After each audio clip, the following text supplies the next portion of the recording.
Hi, we're live. Hello, Carla. How are you? Hello, Yi. Ready to roll. Yes, let's Excited. go. So we don't have anybody on here yet. Um, well, let's wait a few minutes. How will we know when they come on? You will see, I can see like the eyeballs start changing, like how many people on there.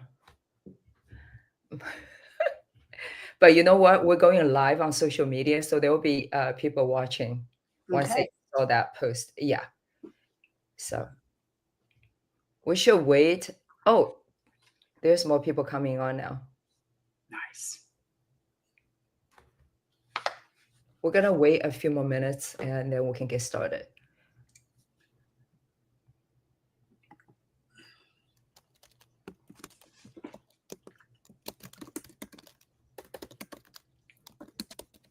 What?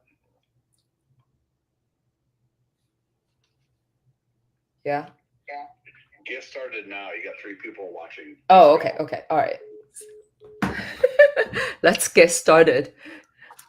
Hello, everyone. We are so glad that you are joining us tonight to learn how to be a home buyer. We hope you get a lot of information tonight that will help you make a better decision so that you are more confident in buying your first home.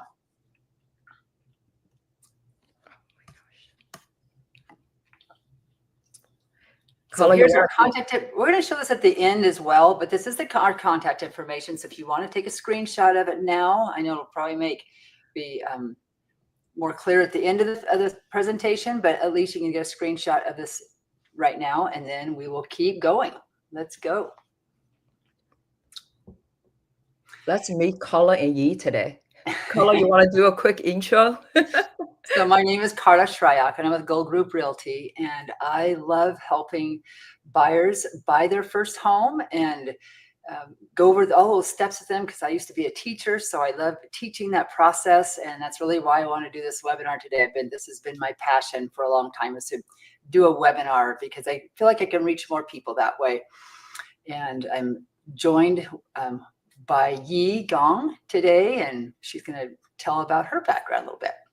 Yeah. Well, thank you, Carla. So my name is Yi. I'm a mortgage lender, and prior to becoming a mortgage lender, I was a CPA and finance director for many startup companies in Silicon Valley. So I'm passionate about financing for sure.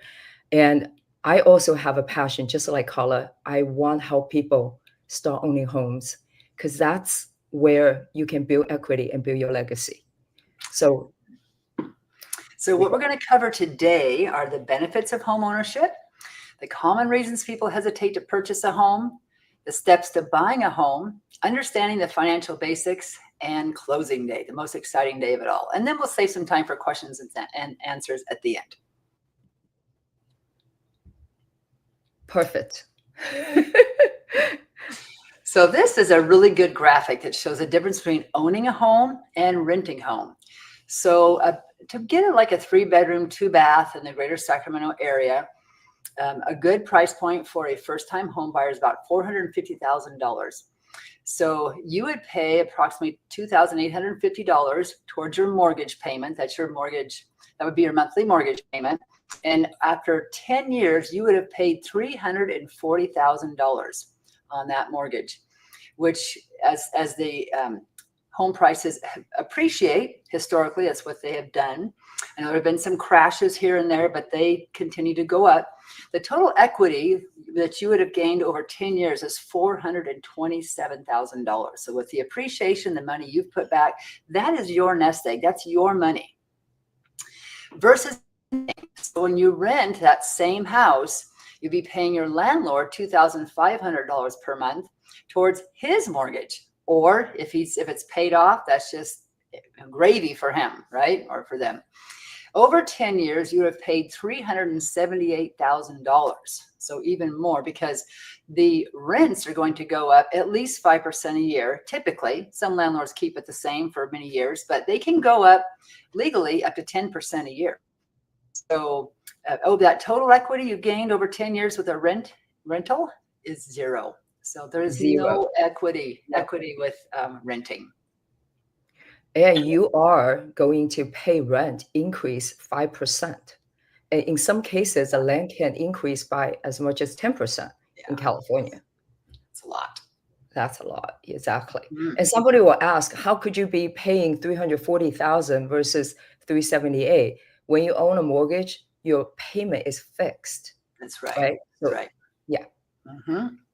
That's right. It's fixed, or you figure out that payment at the very beginning of your term, and then that's what you pay, unless you refinance because the interest rate goes down and then the payment goes down as well. Right, and you actually end up saving.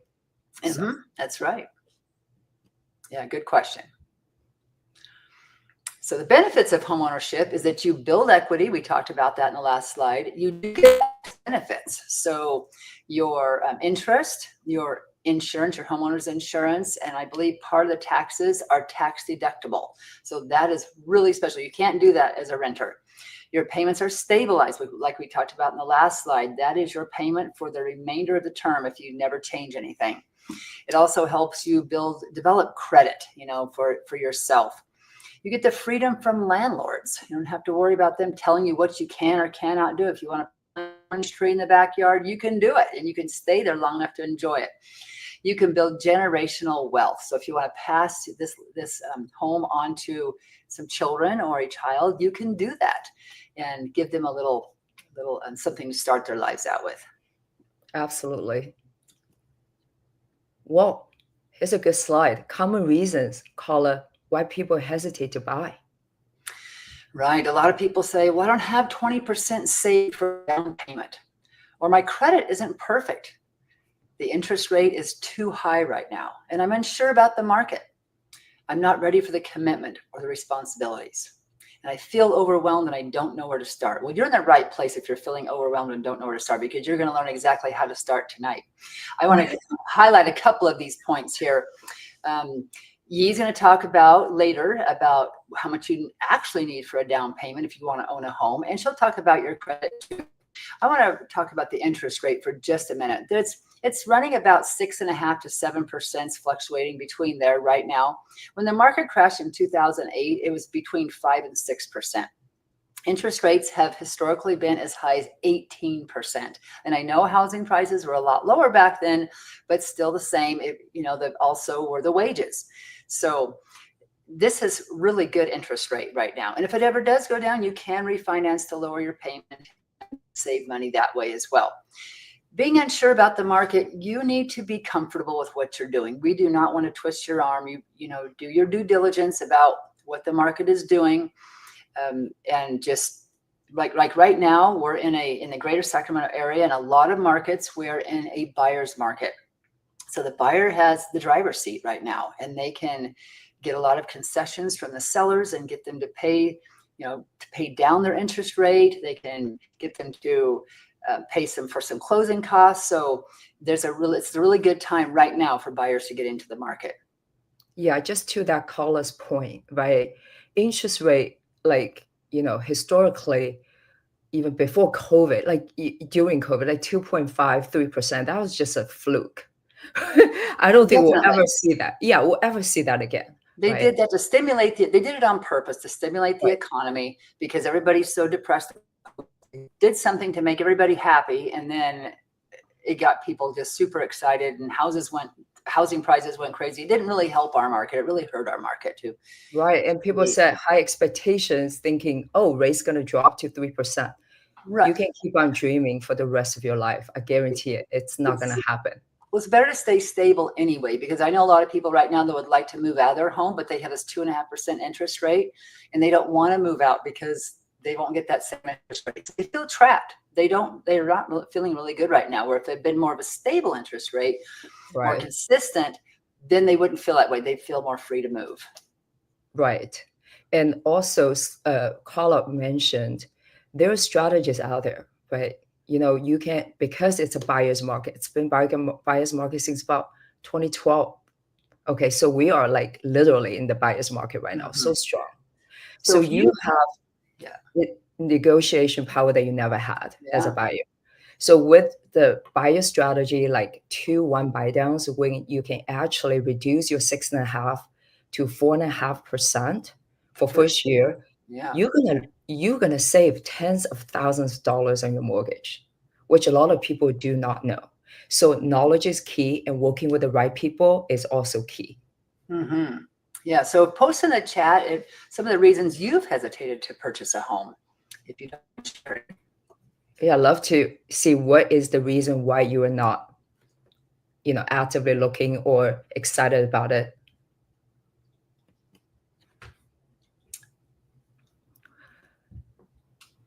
All right, Carla. So we're going to cover the steps to buying a home in this webinar today. This is what we're going to cover. Is we have 9 steps to get you through this this process. So the first thing you need to do is hire an agent, a real estate agent. Number 2 is that agent will sit down with you and discuss your needs and desires of what you're looking for in a home.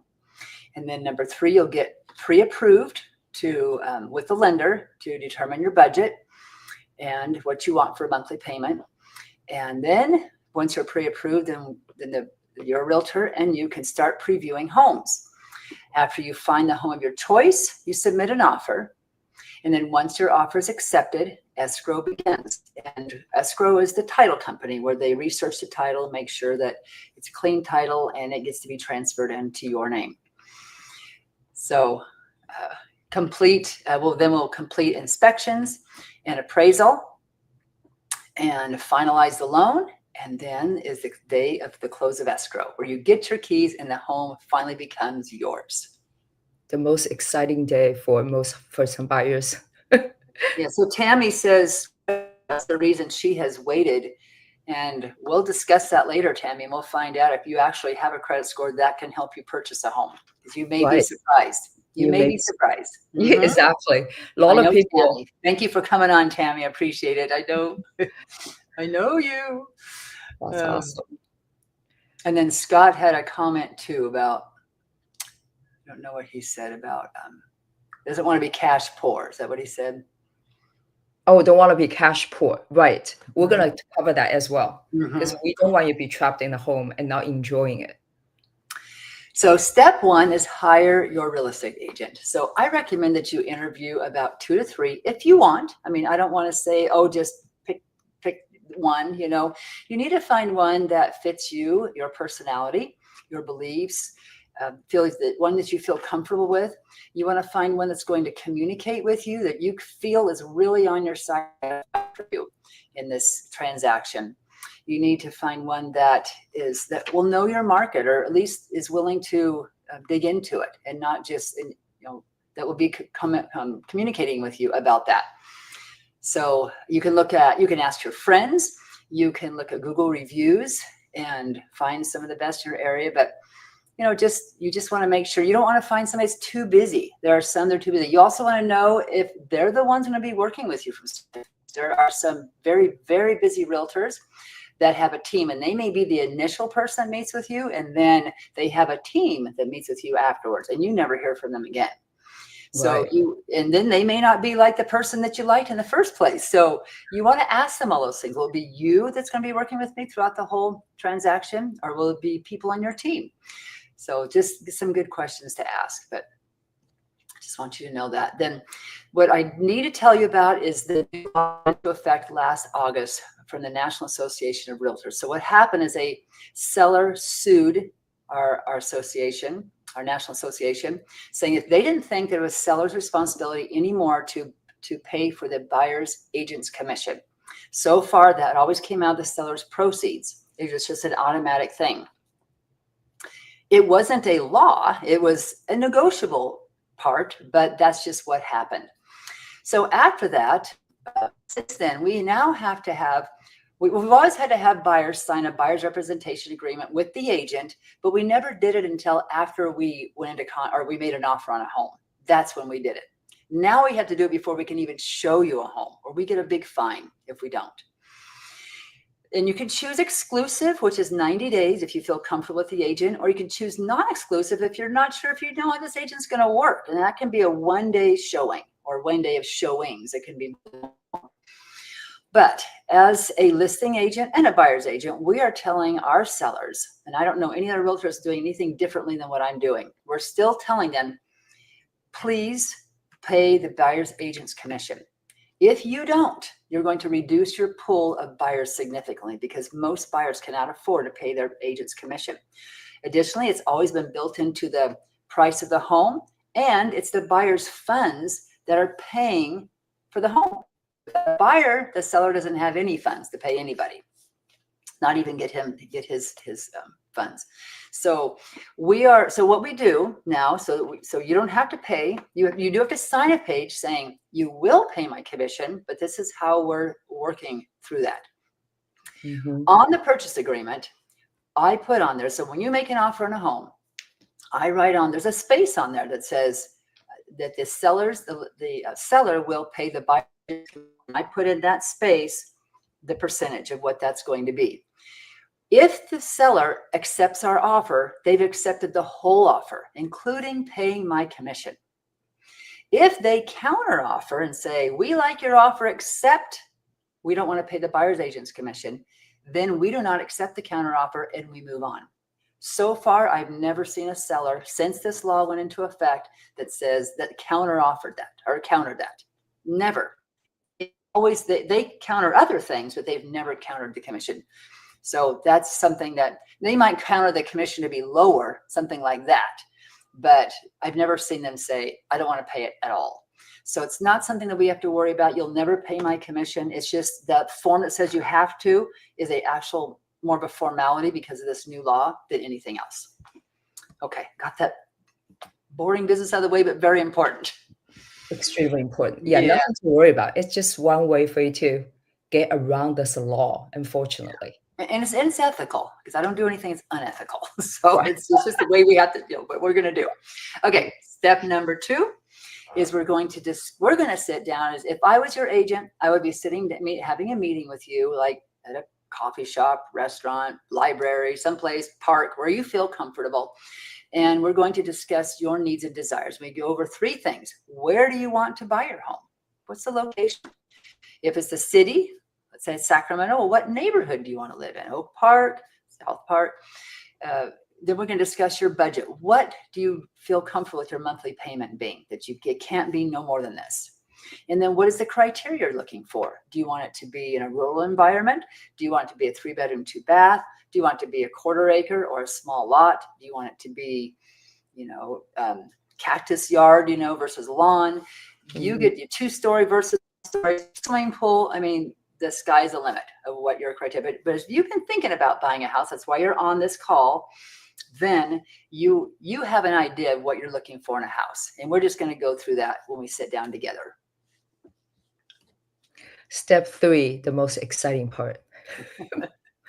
Pre-approval and determine your budget. Really quickly, what is a pre-approval? We hear about it everywhere, right? As a buyer, it's a written commitment from a lender, okay? And essentially the first step before house hunting. It also gives you the competitive edge. I say that because if you do not have this piece of pre-approval letter, the seller is not going to entertain your offer. No. And the realtor is not going to work with you writing an offer because you don't know exactly how much can you really afford to buy. That's right. It's a snapshot in time. It's usually valid for 90 days because that's where your credit score is good for. And after that, the lender will have to update it. Mm-hmm. Yes. So far, so good? Yeah. Okay.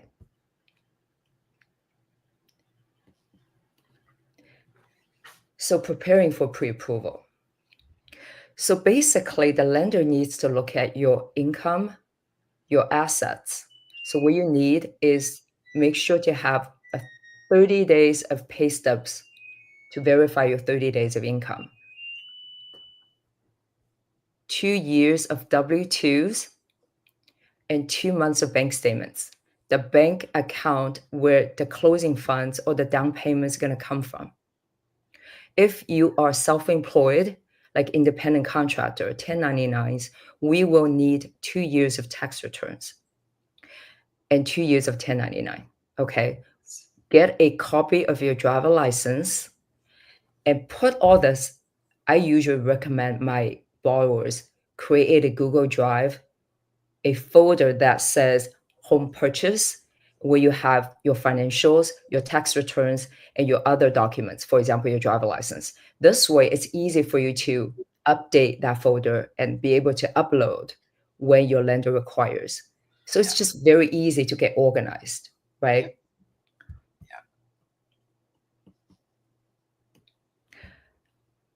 Before I go into this, I want to mention something about pre-qual, because you've heard about that pre-qualification versus pre-approval. Pre-qual is like a wellness check. You go to a doctor's, they ask you some question, like how you feel. It's very surface, right? Pre-approval is where the lender actually asks you, okay, what is your last 2 years of rental history, employment history? And they're also going to do a credit pull. We call it a hard pull. So it's going to show up on your credit report. But don't worry, it's only going to have a very small impact on your overall credit score. Okay, you go through the loan application, like I said, to make sure we understand your 2 years rental history, your employment history. Then to upload the documents, if you have a folder ready, it's going to be so easy for your income, your tax returns, your W-2s. You boom, boom, boom, just get it done. And lender get your information. They're going to review everything, check, cross-check. They're going to do their own underwriting through usually under automated underwriting system, and they will get a final approval based on the information that they have verified and you have provided. You're going to receive different loan options, and you're going to have a discussion with the lender as to what is your best option. When And then you get go ahead. Oh, and then you get this letter. It's a pre-approval letter. It tells you what's your purchase price, the term of the loan, subject to the final underwriting approval.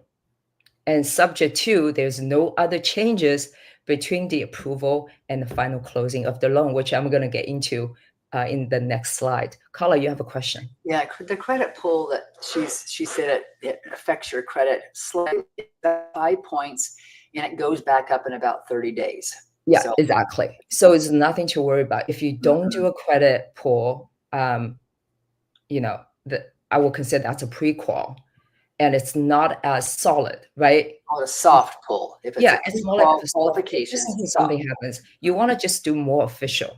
So that's what I recommend. And 5 points is really not that big of a deal. Yeah.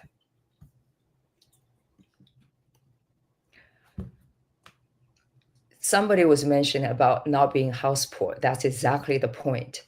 Pre-approval for most lenders, they give you a ceiling. It's the maximum based on your income, how much the lender is going to lend you. Now, everybody's different. You might have nannies taking care of your kids that you pay $800 a month that your lender is not aware of, and they don't take that into account when they pre-approve your loan, right? You also have a certain lifestyle you want to maintain. You may want to take your family to vacation twice a year. So all these, you have to decide based on the maximum purchase price. You're like, you know what? I want to go $50,000 under. With that payment, I feel a little bit more comfortable.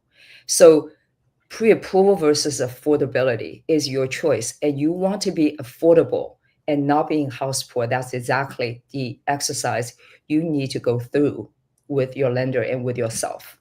Does that make sense? And is it true that for every $10,000 you go up in your price, you're going to be adding about $70 more to your mortgage payment? Is that about right? Yep. It's based on the interest rate, right? So like the interest rate 7% is going to be about $70. It's something like that. Yeah, well, interest rate is going to play, but overall, 10,000, 60, 6.5%, 7% is not going to make that big of a difference for 10,000 purchase price. Right. Yeah. But at the end of the day, you have to decide, okay, you know what? I don't want to be house poor, so I don't want to go over to the maximum. Right. You want to be a little bit under. Yeah. Right. Whatever the payment that you are comfortable with, that's where you're going to stick to.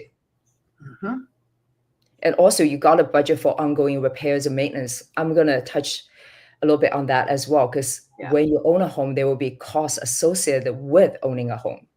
Right.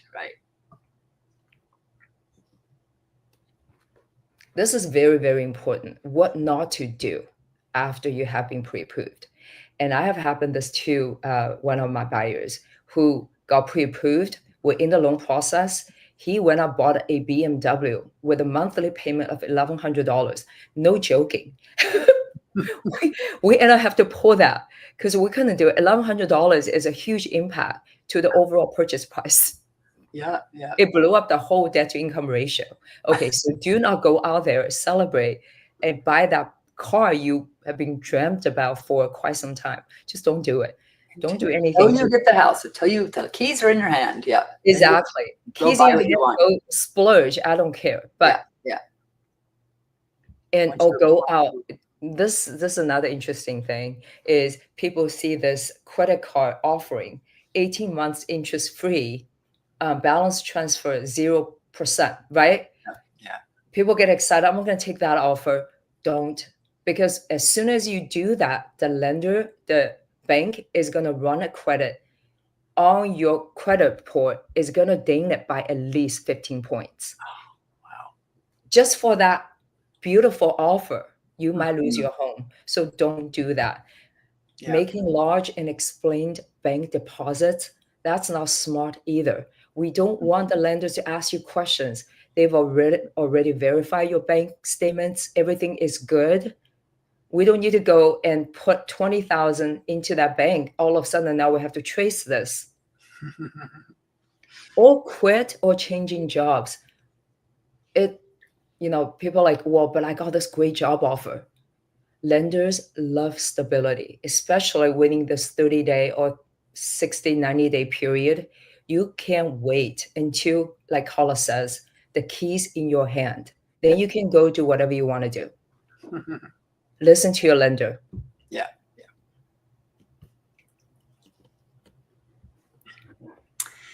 Well, once you get that pre-approval letter that Yi just showed you, then we're ready to go look at homes, because when we make that offer, we want to submit that letter, or I will submit that letter with the offer, showing that the other agent, the listing agent, that my buyer is serious and pre-approved for. And so if you accept our offer, then they can buy the house, and they will take you seriously then.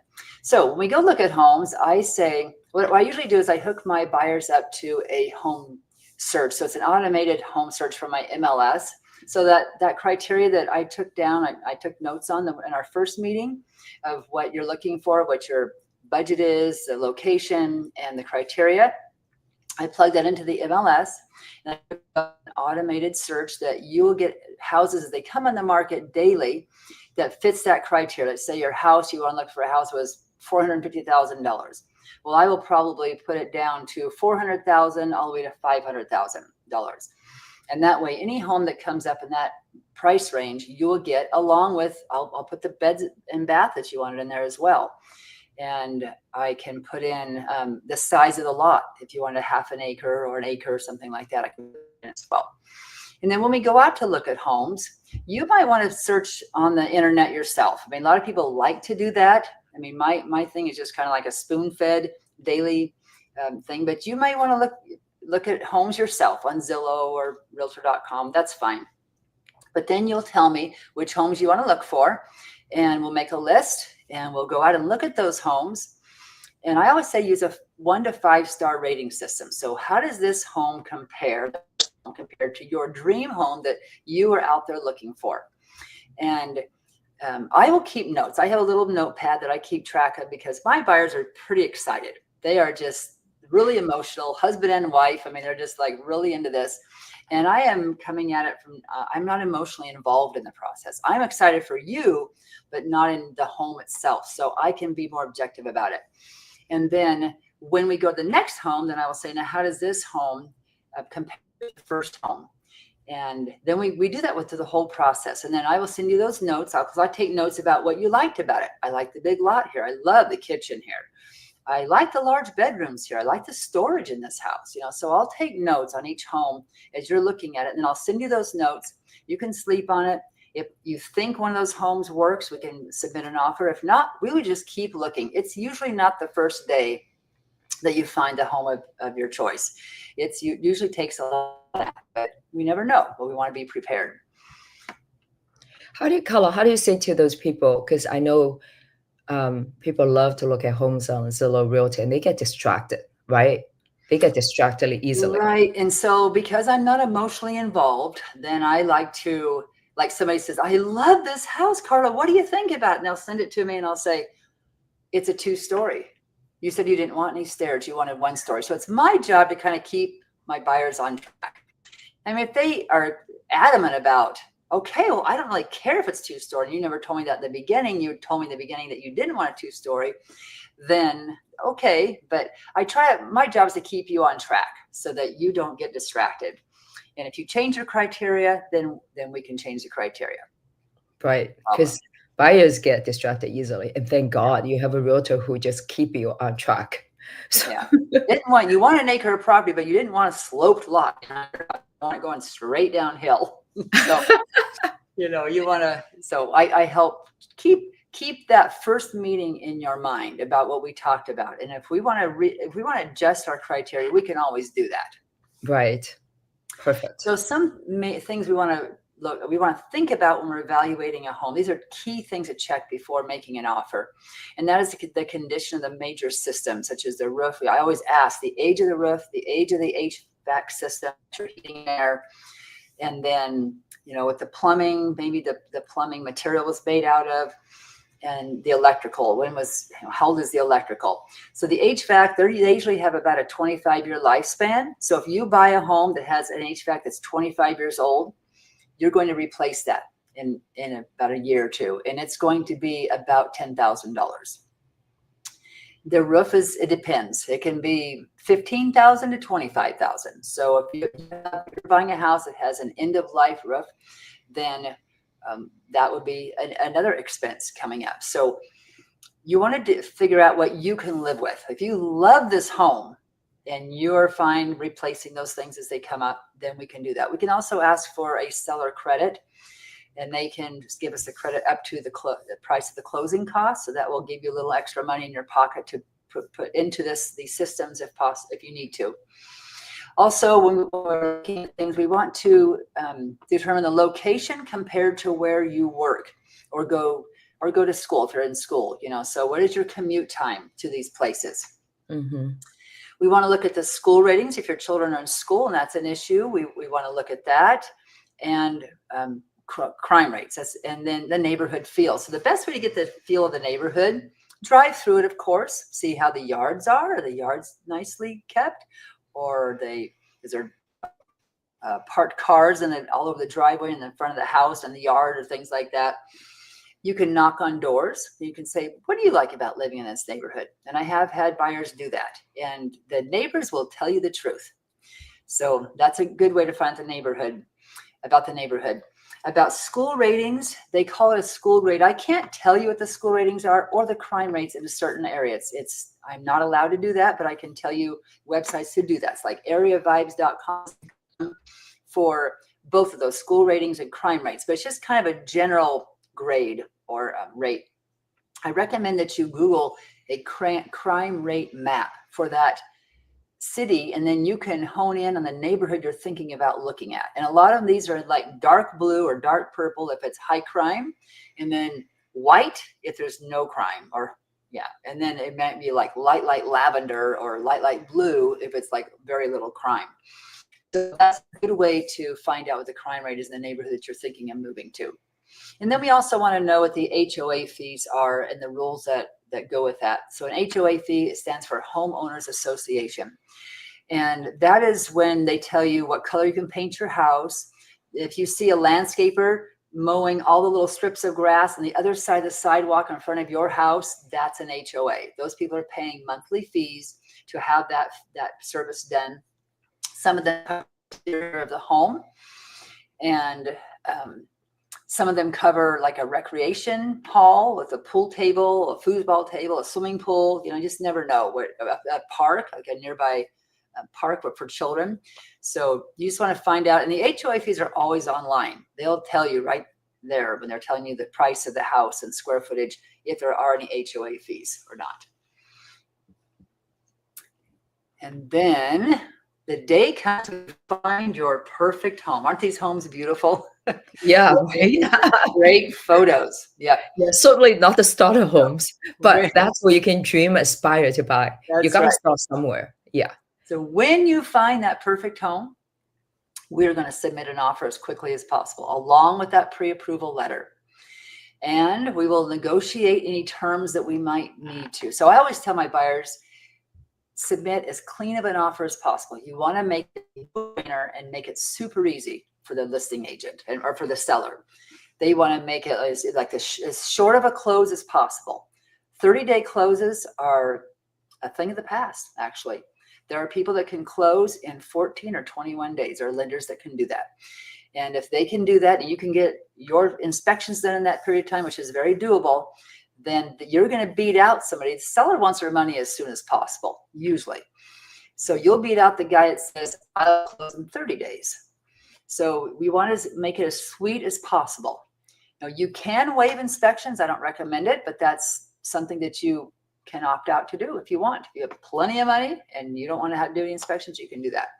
We can negotiate terms. Like I said, if there is a home that you really love, but the HVAC system is really old, you can ask for a credit for that, or the roof is getting older, we can ask for some credit.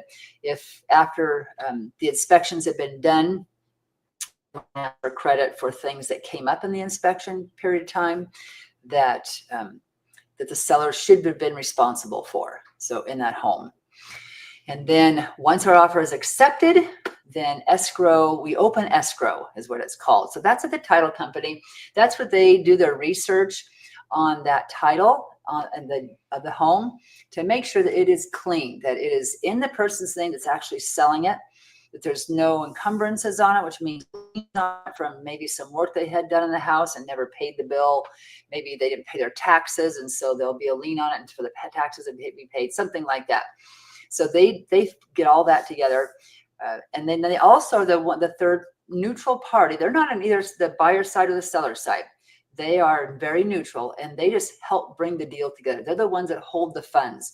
So you'll be paying an earnest money deposit within 3 days of this offer being accepted. That's usually 1% of the purchase price. So let's say the home is $400,000. Your earnest money deposit is going to be $4,000. And that just tells the seller that you are serious about buying this house. And that goes to the title company, and they hold it. It's actually part of the down payment. And you do get it back if you end up backing out of this transaction for whatever reason. And which leads me to the next part, the next slide, which is the inspection period. So California has the most generous inspection period or rescission period of any state in the country. It's 17 days long. I remember talking to some agents in, I think it was North Carolina, a couple of years ago, and there was zero time to make a decision. It's if you make an offer, the house is yours. Yes, you can have your inspections done, but you have to eyeball it. You don't get a chance to have a formal inspection done. We're here, we do. And if during that 17 days, if you're not comfortable buying that home for any reason, you can back out of it, and you do get your earnest money deposit back. Yeah, so you're basically fully protected. Mm-hmm. Yeah, so the inspection period, the inspections I always recommend my buyers to get in at a minimum are home inspection, which will cover the whole house, and then a pest inspection. And that's checking for termites or any damage done by termites or dry rot.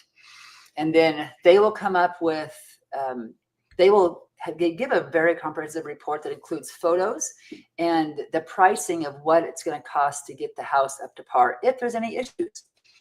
And if there's no issues, they'll say, this is a really clean house. This is really nice. And, it's hardly, they'll usually find something. They will go through it and nitpick it, but they'll tell me it was nothing really major. Yeah. Nothing major to worry about in this house. Right. If they find something major, they're gonna see it right away. And they will tell you. It's not like they can, paint it over or something.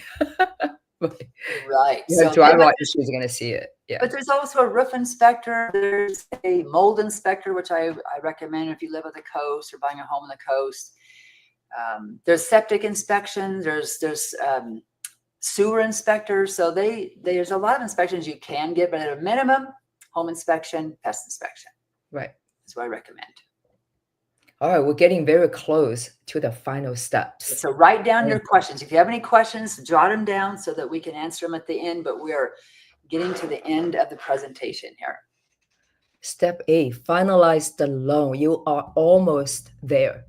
Here's what comes next. Okay, so the final loan approval, the lender will confirm everything and making sure that's what I said. Don't do anything goofy, unexpected, so that we can't get to this stage or clear this, right? So the lender confirms everything, nothing has changed, income as all stay the same. You are ready to close. You need to get the homeowner's insurance, and you will get the final closing disclosures, usually 3 business days before you signing. You will review everything, making sure the loan terms, closing costs, everything is correct. And it also tell you the actual cash is needed to bring to escrow to close the deal. You can either wire the funds or you can bring a cashier's check. So they will tell you, the signing date and coordinate with everybody. Then bring your check or the wire on the final day when you sign the loan documents. I want to talk, any questions so far before I jump into this next section? Okay, all right, cool. Everybody's already expert right now. Becoming one anyway, becoming Yeah, one. right, we're trying. Okay, so I want to talk a little bit about the financial basics. A monthly housing cost, upfront costs associated with buying a home. There's also the closing cost, ongoing repair maintenance. I also want to touch a little bit of a credit score. Tammy, please, that would be a good section for you to listen. And also from a lender's perspective, what they're looking at when they do the debt to income calculation. Monthly housing cost, in addition to the principal interest related to your loan, you will also have property taxes and home insurance. Now, when you go sign your papers, or you have 2 options. You could let the escrow hold deposits for them to pay on your behalf for property taxes and home insurance, which means you will have a higher out of pocket when you bring your funds to close. Or you can pay your property taxes and home insurance on your own. So For you how have long? How long do they hold it? For 1 year? I mean, what is that no, cover? every 6 months when the bill is due, they will pay out of that escrow account to the county for the property taxes due. Does that make For sense? how many years? You said you can Oh, give yeah, for them as long as the loan is in place. So you have to pay them extra. So that mortgage payment's extra is more. So And what pay your happens taxes, you're saying. at the close of escrow, okay, in addition to the closing costs, they will also want you to prepay 3 months of property taxes and 3 months of home insurance. So they're going to set aside. Okay. And then every month, your mortgage payment will include the mortgage payment plus taxes and plus insurance. For 3 months. Okay. So the 3 months prepaid, then every month you pay into that escrow in addition to your mortgage payment. Or you can pay it on your own. Or you can pay on your own. Okay. So that saves your out of pocket. Okay. At closing. Yeah. There's also mortgage insurance. So for a lot of people, when they first purchase their home, they don't have 20% down, right? They may only have 3%, 3.5%, or 5%. So the lender will ask you to pay the so-called mortgage insurance. In the event you cannot make your payment, they can get their money back. So mortgage insurance will be calculated based on loan to value, meaning how much you initially put into the home and your credit score. There's also a HOA fee, homeowner association fee. If you're buying a condo or a townhouse, there will be common area maintenance, right? Landscape, all that. So the homeowner association will charge you a fee to take care of these third-party expenses. For condos, They also have the exterior building insurance that's included in the HOA fee. You will only be responsible for your own insurance for your interior content. You do know what the mortgage insurance adds to the monthly mortgage payment? Do you know what that is? Yeah, it's about 125 to 150 in that range. Okay. So it's not a lot. It's very reasonable. Okay. How much do you really need to buy a home? 20%. That's why most people are like, I need 20%. I don't have the money. Forget about home ownership. So what would that be for $450,000 home? Would that be like $90,000 you'd have to come up with if it was 20% down? Or for most people looking at start a home, there is no way unless they were gifted by their parents or grandparents for the 20% down. There's no way for young people to be able to save 90,000 right on a 60, 75,000 annual salary, right? You know, if you between a couple, if you make 65,000, I mean, you can't. I'm talking about combined income will be like 120, right? Yeah. You cannot save 90,000. I mean, we live in California for quite a lot. But I have good news. Okay, you don't have to have 20%. We have first-time buyers. For conventional loan, you only need 3%. And the minimum score, Tammy, listen, the minimum credit for a conventional first-time buyer is only 620. Now, you will be required for mortgage insurance. And there is the FHA loan. The minimum credit score goes down from 620 to 580. Yeah. And they only need a 3.5%. And the FHA loan, it's a government-backed program, so they are a little bit more lenient when it comes to credit score and also the loan-to-value calculation. Awesome. VAs, which is veterans, active or retired, they have one of the best programs. Yes. 0 down and no private mortgage insurance. There is a upfront fee for VA loans, but it's usually rolled into the loan, so you don't have to pay out of pocket. Nothing. That's great. Nothing. No minimum score either. Well, there's no minimum score, even though it's not published by the government, but the lender does require it. Okay. 580 when you don't. I would say 580 is good. Okay, for veterans. Okay. For veterans. Okay. Yeah. And I have this USDA loan I want to introduce to everyone. This is phenomenal for anyone who lives in Placer County. Okay, whether you just go all the way to Nevada City, Placerville, go along 50, Rescue, Cameron Park, Shingle Springs, you name it, even El Dorado Hills. It's all 0 down. USDA want you to own properties everywhere in Placerville.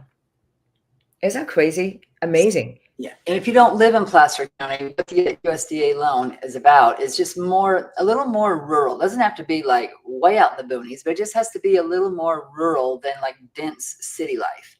Yeah, like Auburn, do you consider Auburn rural? Like Auburn is all in that area that actually qualify USDA, which is amazing. And a lot of people don't know. So, and the good thing about USDA is also it's not only 0 down, but the rates are typically lower than the conventional. Right. So by almost 1 percentage point. Like if there's somebody on here that I might, that's from Stockton, then it'd probably be little towns like Ripon or Farmington or places like that would be eligible under USDA for sure. USDA, yeah, right. Maybe some places in like 8 Mile Road in Stockton I'm guessing would definitely qualify for USDA. Right, there's a lot of farming there for sure. Yeah. Using DPA. So DPA stand for down payment assistance. And the next slide, I'm going to go a little bit more detail into the down payment assistance programs that's available. The down payment assistance from the county and state, you can combine them with any of these programs. So you basically, except for the DA, the USDA and the VA, which is already 0 down. But for any other programs, you can essentially come up with 0 down. if you qualify for the down payment assistance. Yeah.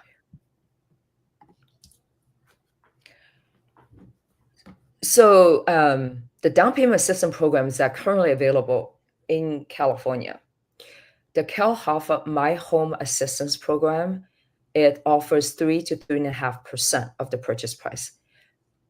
Cal Plus with the ZIP Junior Loan, they offer 3 and 3.5%, okay, and plus 2% on top of that to take care of the closing cost. Nice. And these are all deferred payment loans, meaning you don't have to pay anything when this loan is in effect. They don't want you to pay them any payment. They only want you to pay them back when you refinance the loan, meaning when you have enough equity, you can refi this loan out and pay them off, or when you sell the property. So just for that down payment they help you with, they want it back, but not until you sell the house. Exactly. Finance it. Yeah. And the GSFA stands for the Golden State Finance Authority. They have 2 programs, Platinum Select. So they not only give you down payment, but also closing cost.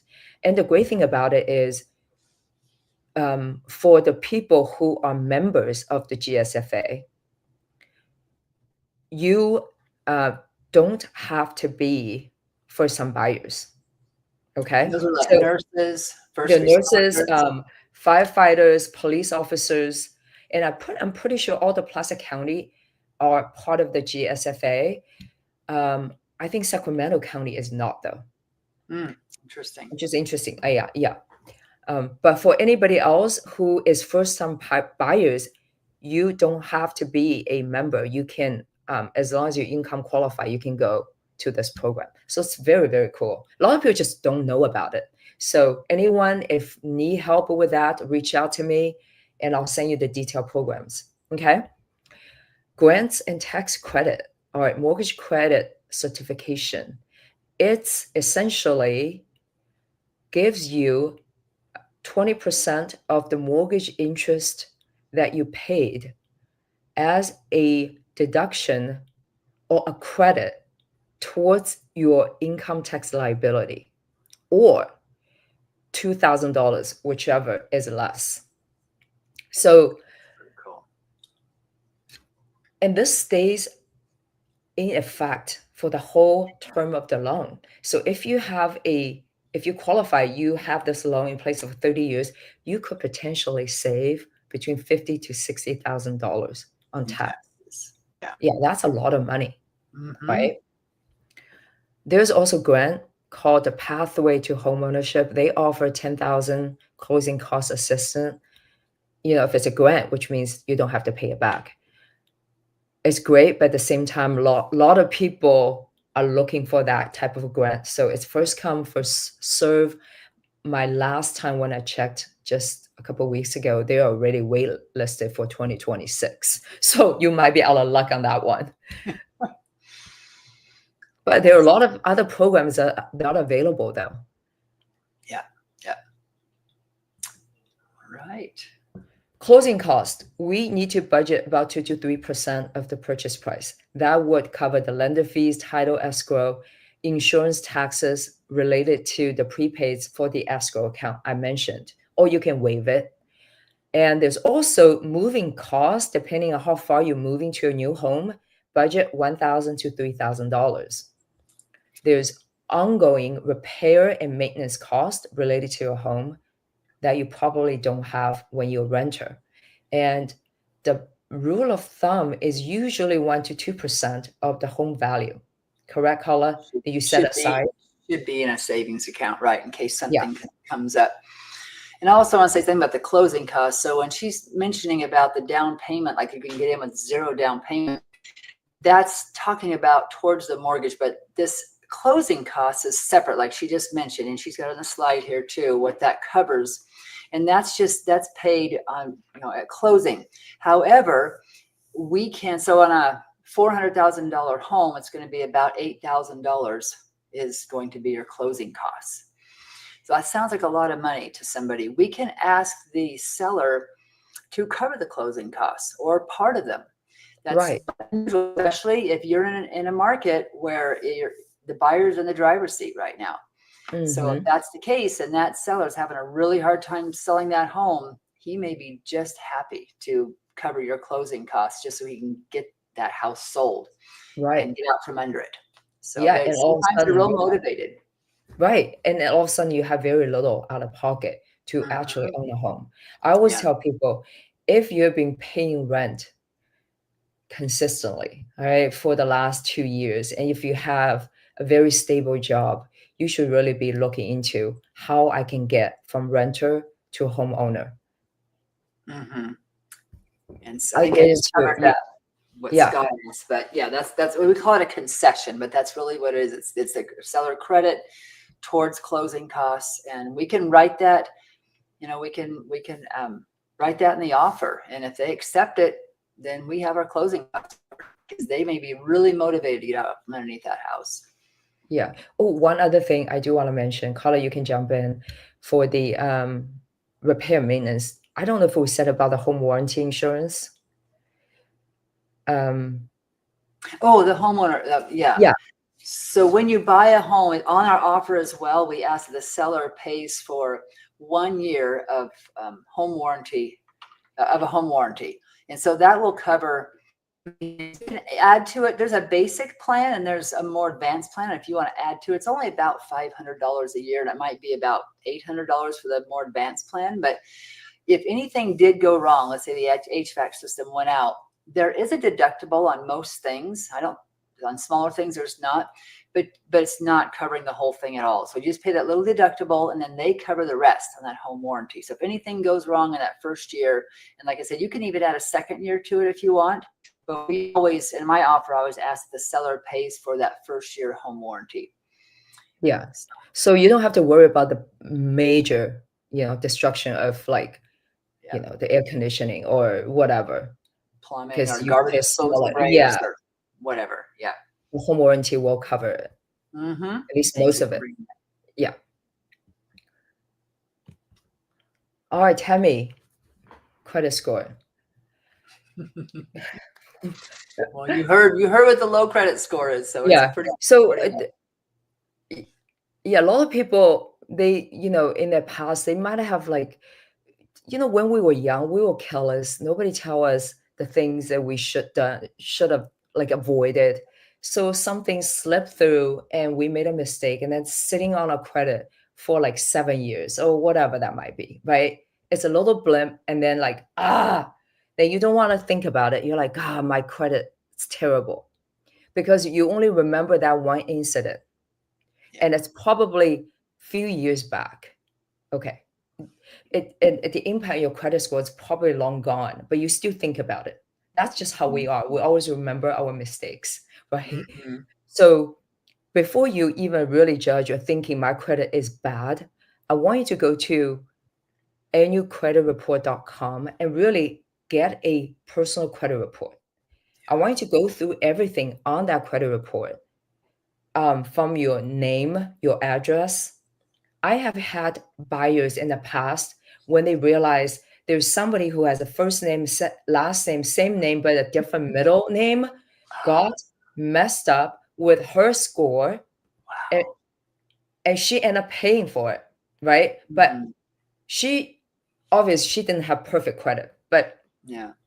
she's thinking, oh my God, but she never really truly got a copy and reviewed it. You'll be surprised the mistakes that's on that credit report. So fixing credit reports might just help you from a score of 640 to a 660. There's also other ways. For example, if you have several credit cards, and I get questions like, should I save for down payment or should I pay down my credit? My answer is always, make sure you pay your credit line to under 30% your overall credit line limit. So let's say you have a 6,000 credit card limit. Don't ever have a balance that's over 1,800. So that's 30%. Does that make sense? Because 30% is the rule of thumb.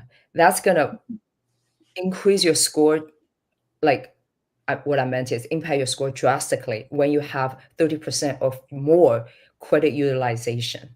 So keep it under 30 is key. Always do that first, then you can start savings. Okay, that's number one, making sure you have your credit utilization down. Also, we talked about checking the errors, right? And for those of you who have limited credit lines, I have a very easy fix.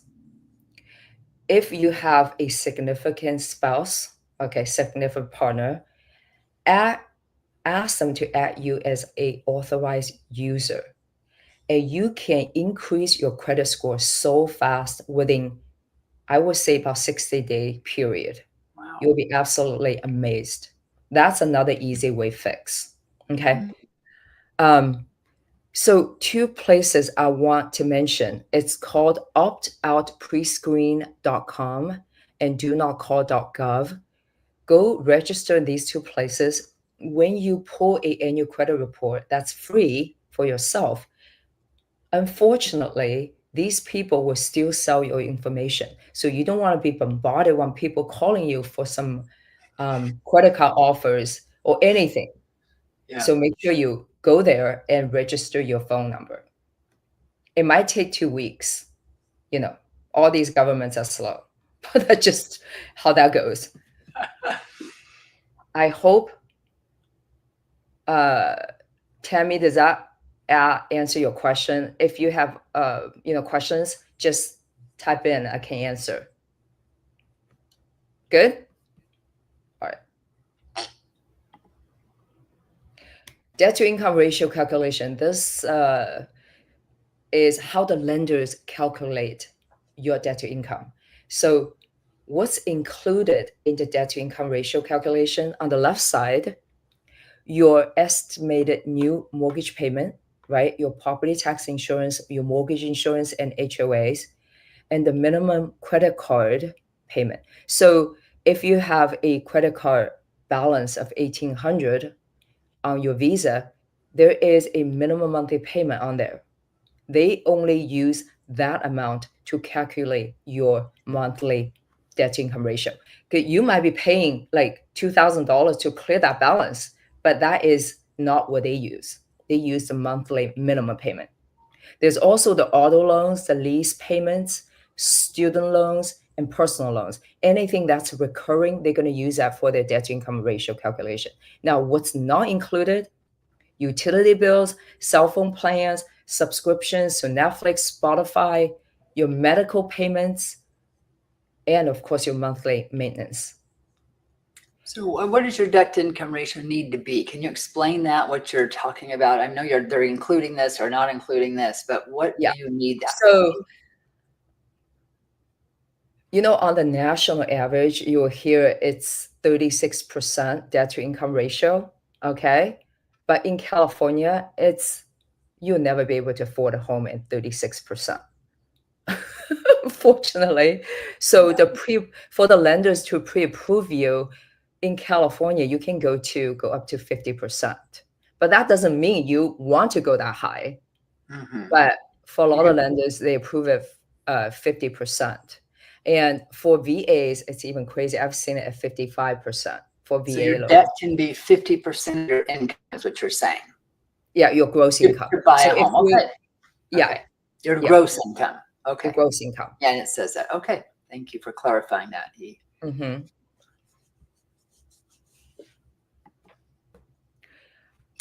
Well, this is the exciting day. This is closing day. This is the day that you get to get the keys to your new home. So what happens in this day is a couple of days before this, you're going to, it's usually not this day, it's like a day or so before, you're going to, the title company is going to reach out to you to sign the final closing documents. And they will either have you come into the office if you live nearby. And if not, then they'll send a notary out to you wherever you are, at your home or your job or wherever you want to meet them at. They'll meet you. And then the funds will be wired from the lender to escrow so they can pay the seller. And that's after the lender funds the loan. And then the deed is recorded and the title is now transferred to your name. Usually it happens somewhere like during the day. I'll get an email from the title company and they say, we are on record for this address. Congratulations, with about 10 exclamation points after it. So that's when I call my buyers and I say, I will meet you at the house. You are now officially a homeowner. This is an exciting day. So buyers are woohoo, they're excited about that. They're calling their family. And what I do to celebrate this for my buyers is in about 6 to 8 weeks after they've moved in, I have a meet the neighbors party. Assuming you're in a neighborhood. I mean, if you're out in a ranch or something like that, it might be a little harder. But if you're in a neighborhood, neighbors like to know who just moved in. And the new homeowners like to know who are my neighbors. And so this works really well. Last one I had, we had the neighbors were very supportive of this young couple that just moved into their new home. Passed out 100 flyers in the neighborhood, just around there. And we probably had about 20 neighbors come by. And then I also told them to invite their friends and family if they wanted to bring. And then the lender and I met there with pizza, and they had family bring salads and desserts and drinks, and a little hot dog cart for one of their friends did hot dogs. So he came, and it was just a lot of fun. So that's what I like to do for my homeowners at the end. Sounds like a big block party. Yes, it's great. Yeah.